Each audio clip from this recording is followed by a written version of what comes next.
Tracy's Kitchen and Appalachian Adventures. Now, I'm going to talk about the irony of poverty.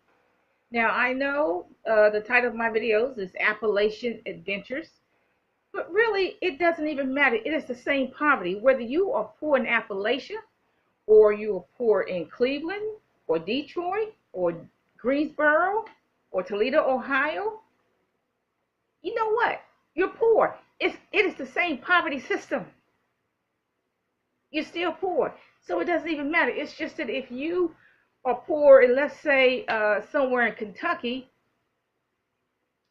uh, you're somewhat better off because at least you have, clean air to breathe, and you can probably buy a house for $3,000 or an abandoned hotel for $3,000. Okay, and it's a better environment. It's a much better environment than Cleveland, Ohio, or Detroit, Michigan, or Chicago, for example. Excuse me. Okay, so, but you know what? It is the same poverty system. Okay, so if you poor in Kentucky, you poor in Cleveland, you still poor. It's just the environment is better. The environment is different. Okay? But I want to talk about the irony of poverty. Now, just like there is an irony of poverty, just like there's an irony of hell. Where's the irony of hell? Is that there's truth in hell. In other words, everybody knows why they are in hell. Okay? Uh, Another irony of hell is that the atheists, people who are atheists on earth, they are not atheists now. Because they are busy crying out, Lord, have mercy on me. So, people who are atheists on earth are not atheists now, even though they're in hell. They're not atheists now. They know. And they know that, the God that the preachers were preaching about is true. But what is the irony of poverty? The irony of poverty is that you need to study money. Okay, that is the irony of poverty. You need to study money. Okay? What is poverty? What is the definition of poverty? It is lack. You don't have enough money. You could be making 35K, but you got 36.9 going out. Or you could be making 35K a year and you got 34 going out. You know what? You still poor. If you are operating on any kind of deficit every month or every year, you are poor.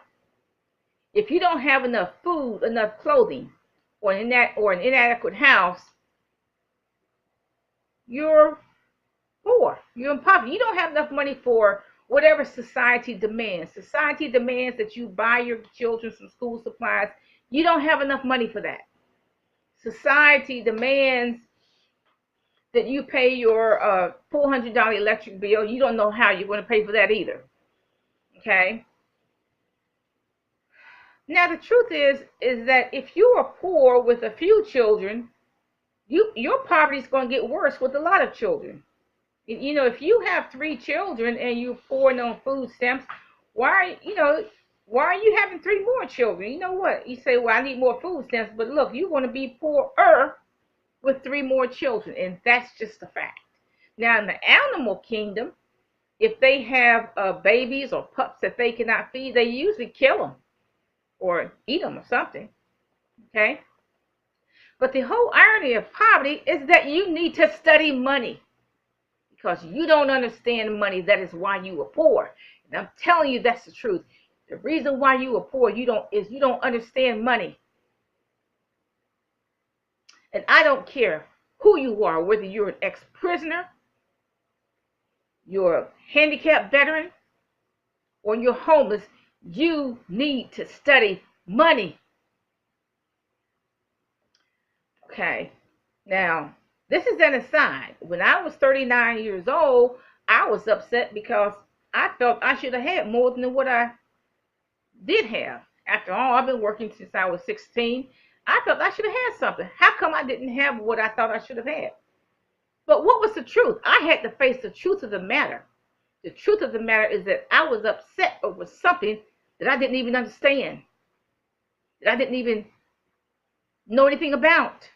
And that was the truth. I was actually wiser from ages 10 to 12 than I was at 39, because from ages 10 to 12, at least I had sense enough to put some money in a mayonnaise jar and save it. Every time I got it, I saved it. So I was actually wiser as a child than I was at 39. Now, see, in Appalachia, we use mayonnaise jars. You know what I'm talking about. Okay. But I was upset over something I didn't even understand or know anything about. So I set about to studying money. And I have been studying money for about 15 years. Okay. Now, 1 plus 1 is still 2. 2 plus 2 is still 4. But the dynamic of money does change over the years. So, you know what? You have to and the market changes over the years. So you have to constantly update yourself. So I still study money after 15 years. I've been studying money for 15 years. Okay. I have studied practically all the books. Kiyosaki, Susie Orman, all of them. Most of them. I went to the free library and studied them. If you cannot afford to buy all those books, go to the library, the free library, and check them all out. And you study them. Okay, you may say, why, me and my husband, we only have 79 cents left over from all the bills that we pay. Why do we need to study money? Well, that's all the more reason why you need to study money. That is all the more reason. If you are living in a tent city, you need to stop sleeping in the afternoon. Do not take a nap, and you need to go to the library and check out some of those books and study money.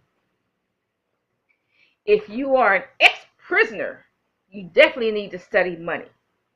If you are on Skid Row, get off of that lounge chair. Stop throwing trash on Skid Row. Go to the library, or if you live in New York, go to the Library of Congress or Washington, D.C., and study money. You need to read every book that's ever written on money. If you're a veteran or a disabled veteran, go study money. Okay? What is money? What is it? What do people do to get it? And how do people keep it? How is it that a person who is a maid has a comfortable retirement when she is of age?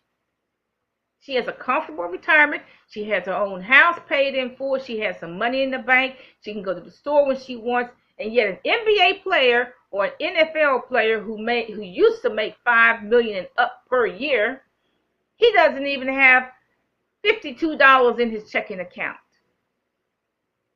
He has to take the bus everywhere he goes. He doesn't even have $52 in his checking account.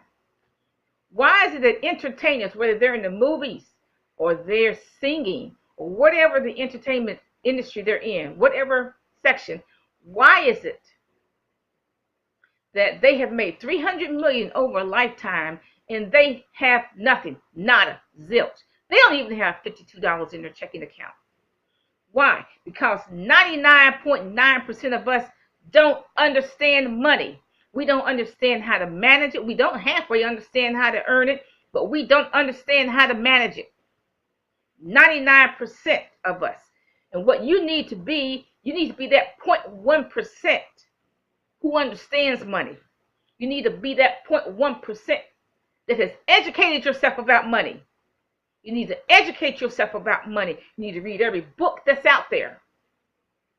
Now, I studied money from a biblical perspective to see what God has to say about money, and I studied it from a secular perspective. Okay? Part 2 is next.